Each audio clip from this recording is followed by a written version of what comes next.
नमस्कार। आपके अपने YouTube चैनल समय की पुकार में मैं ओम कसारा आप सभी दर्शक बंधुओं का हार्दिक स्वागत और अभिनंदन करता हूं। वैश्विक अर्थव्यवस्था की दशा एवं दिशा की भविष्यवाणी करने वाली संसार की सबसे बड़ी व निष्पक्ष कंपनी मूडी ने हाल ही में जो रिपोर्ट प्रकाशित की है उसका लबोलुआब यही है कि 2021-22 में और उसके बाद आने वाले सालों में भारत की अर्थव्यवस्था में जबरदस्त उछाल आएगा, जिसके चलते हमारा हिंदुस्तान कई विकासशील देशों को पीछे छोड़कर अमेरिका, चीन, रूस व फ्रांस जैसे विकसित देशों की श्रेणी में खड़ा नजर आएगा। ठीक इसी प्रकार अमेरिका की विदेश नीति के विशेषज्ञ डॉक्टर जॉन सी हल्समैन ने अरब न्यूज को बताया कि कोरोना की दूसरी लहर के कारण भारत की अर्थव्यवस्था को जबरदस्त नुकसान पहुंचा है, लेकिन इसके बावजूद हिंदुस्तान दुनिया में सबसे तेजी से बढ़ती हुई शक्ति बना हुआ है। भारत के पास कई मूलभूत ताकतें हैं जो इसे दुनिया के सबसे शक्तिशाली देशों में से एक बनाएगी। सऊदी दिल्ली में इन्हीं अमेरिकी विशेषज्ञ के हवाले से कहा गया है कि 2050 तक ग्लोबल जीडीपी में 15% हिस्सा भारत का होगा। यह सब कोरी हवाई बातें ही नहीं है, अपितु इसके पीछे है ठोस आंकड़े, और आंकड़े कभी झूठ नहीं बोलते। भारत के आर्थिक महाशक्ति बनने के पीछे सबसे बड़ा कारण है हमारा अपना स्वयं का विशाल बाजार। 138 करोड़ की जनसंख्या वाले अपने देश में उपभोक्ताओं की मूलभूत आवश्यकताएं ही इतनी है कि हमारे उद्योगपति व व्यापारी यदि सिर्फ उन्हीं की पूर्ति कर दें तो भी लॉकडाउन जैसे संकट से एक बारगी तो बड़ी आसानी से उबर सकते हैं। अब एक बारगी संकट से उबरे नहीं कि फिर तो हमारे उद्योगपतियों व व्यापारियों में इतनी कुव्वत तो है कि वो बड़ी आसानी से देश की अर्थव्यवस्था को पटरी पर ले आएंगे। दूसरा, हम भारतीयों की विशेषकर महिलाओं की बहुत ही अच्छी आदत यह है कि हम कभी भी अपनी पूरी कमाई को एक साथ ही खर्च नहीं करते, बल्कि थोड़ी अथवा ज़्यादा बचत जरूर करते हैं। यही बचत कोरोना काल जैसे कई संकटों में हमारे खूब काम आती है। हमें दूसरों के सामने हाथ फैलाने को मजबूर नहीं होना पड़ता और आर्थिक कठिनाइयां जैसे तैसे दूर हो ही जाती है। जहां तक सरकारों का सवाल है तो हमारे नीति निर्धारक भी भारतीयों की कार्यक्षमता और सकारात्मक दृष्टिकोण से भली भांति परिचित है।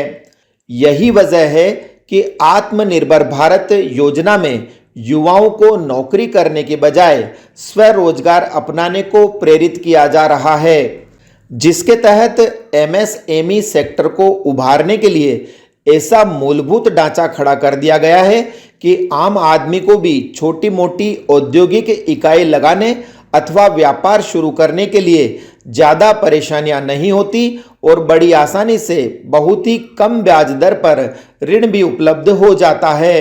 हालांकि देश के कई तथाकथित बुद्धिजीवी प्रधानमंत्री के पकोड़े तलने संबंधी बयान की भले ही खूब हंसी उड़ाए, लेकिन इस वास्तविकता से कोई भी इनकार नहीं कर सकता कि हिंदुस्तान में फुटपाथ पर रेहड़ी लगाकर पकोड़े, कचौरी, समोसे, पोहे, चाट, आइसक्रीम अथवा चाय बेचने वाले लाखों लोग शाम ढलते ढलते 1,000 रुपये कमा चुके होते हैं, जो कि महीने के 30,000 रुपये बनते हैं।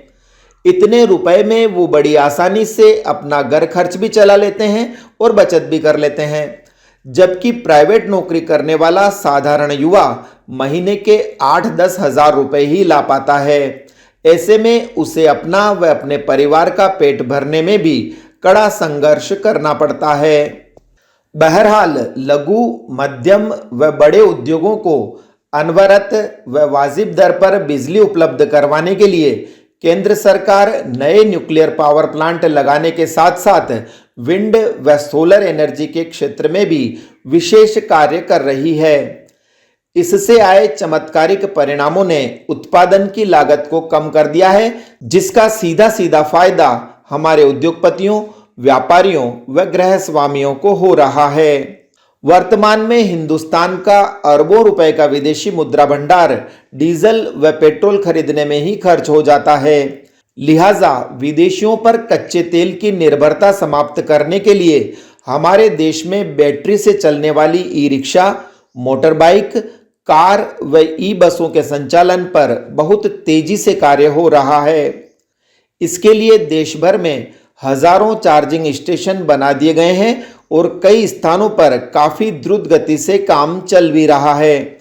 ऐसे में जो लोग बैटरी चलित वाहनों का उपयोग कर रहे हैं उन्हें पेट्रोल, डीजल अथवा सीएनजी पर एक भी रुपया खर्च नहीं करना पड़ता। साथ ही वो पर्यावरण संरक्षण के क्षेत्र में भी अपना भरपूर योगदान दे रहे हैं। इसी प्रकार सैकड़ों ऐसी दवाइयाँ जो पहले बाहर से आती थी वो अब भारत में ही बनने लगी है। इससे फार्मा सेक्टर में काम कर रही हमारी दवा कंपनियों को जबरदस्त मुनाफा हो रहा है। पहले जहां हमें दवाइयां इंपोर्ट करने के लिए करोड़ों रुपए खर्च करने पड़ते थे, वहीं अब हम दवाइयों को एक्सपोर्ट करके अरबों का मुनाफा कमा रहे हैं। इसी तरह हल्के व मध्यम श्रेणी के हथियारों को विदेशों से खरीदना बंद करके उनका निर्माण भारत में ही प्रारंभ कर दिया गया है। यही नहीं, कई छोटे देशों को ब्रह्मोस जैसी मिसाइलें और हल्के लड़ाकू विमान बेचकर हम अच्छी खासी विदेशी मुद्रा अर्जित कर रहे हैं। सैटेलाइट की दुनिया में भी हमारा इसरो एक बड़ी ताकत बनकर उभरा है, जिसके चलते 104 सैटेलाइट अंतरिक्ष में स्थापित करके हमने अरबों रुपए की विदेशी मुद्रा अर्जित की है और यह क्रम आगे भी बेदस्तूर जारी रहेगा। इतना ही नहीं, हिंदुस्तान का इंफ्रास्ट्रक्चर सेक्टर भी खूब मजबूत हुआ है, जिससे अब हम सिर्फ सड़क व रेल मार्ग से ही नहीं अपितु बहुत ही वाजिब दर पर एरोप्लेन कैरियर व पानी के जहाज से भी माल की ढुलाई कर रहे हैं। इससे समय की बचत होने से अब हम एक्सपोर्ट के क्षेत्र में भी खूब झंडे गाड़ रहे हैं। निष्कर्ष यही कि यदि यह सब निर्बाध गति से इसी प्रकार चलता रहा तो आने वाले कुछ ही सालों में भारत विदेशों से कम सामान मंगवाने और ज़्यादा सामान भेजने वाला देश बन जाएगा। इससे अर्थव्यवस्था में जो उछाल आएगा उसका लाभ प्रत्येक हिंदुस्तानी को मिलने में किसी को कोई संशय नहीं होना चाहिए। तो इस बुलेटिन में आज इतना ही। यदि आपको पसंद आया हो तो इसे लाइक व शेयर अवश्य करें और आपके अपने यूट्यूब चैनल समय की पुकार को सब्सक्राइब करना न भूलें। धन्यवाद। जय हिंद, जय भारत।